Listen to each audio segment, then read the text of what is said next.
สวัสดีครับผมแอดมินโน้ตจากช่อง KN ร้อยรันวันนี้อยู่กับผมในช่วง Close Up Review วันนี้เราจะพูดถึงอุปกรณ์ตัวหนึ่งเป็นอุปกรณ์ให้สัญญาณไฟกระพริบแบบติดตามตัวในขณะวิ่งนะครับยี่ห้อ Kailenji ตัวนี้ผมได้มาจาก Decathlon นะครับในราคา100 บาทจะเป็นลักษณะการให้สัญญาณไฟกระพริบแจ้งเตือนเพื่อให้ผู้ขับขี่ยานยนต์สามารถมองเห็นคุณในขณะวิ่งในลักษณะไฟกระพริบและแบบติดค้างสำหรับสัญญาณไฟแจ้งเตือนนี้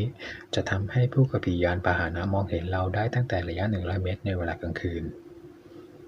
ส่วนพลังงานแบตเตอรี่หากเราเปิดสัญญาณเป็นลักษณะไฟกระพริบแบตเตอรี่จะอยู่ได้ถึง22 ชั่วโมง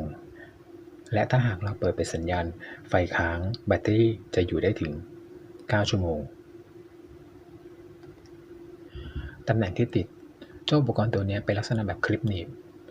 ให้เราสามารถหนีบตามชายเสื้อปกเสื้อหรือแขนเสื้อได้และด้วยน้ำหนักที่เบาจึงทำให้เราไม่ค่อยรู้สึกว่ามีอะไรรั้งหรือแกว่งอยู่ณตำแหน่งที่ติดนะครับผมว่าค่อนข้างสะดวกในการใช้งานและที่สำคัญเจ้าตัวนี้กันฝนกันน้ำแต่นะครับห้ามนำไปแช่น้ำเมื่อแบตเตอรี่หมดเราจะทำอย่างไรเจ้าอุปกรณ์ตัวนี้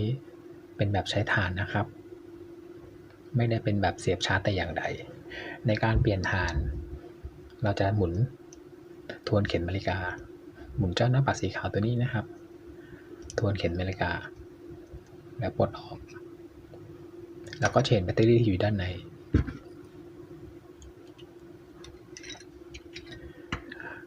แบตเตอรี่ตัวนี้เป็นถ่านแบนนะครับเบอร์ CR2032 ตัวนี้หาซื้อได้ตามเซเว่นนะครับแบตเตอรี่3 โวลต์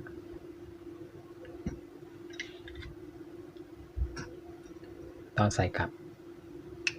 ประกบลงไปแล้วบิดตามเข็มให้มันอยู่ตรงกึ่งกลางก็สามารถใช้งานได้ตามปกติจุดเด่นของเจ้าอุปกรณ์ตัวนี้อยู่ที่ความเบาความกระทัดรัดซึ่งสามารถติดตามปกเสื้อแขนเสื้อชายเสื้อแล้วไม่รู้สึกรำคาญแต่อย่างใด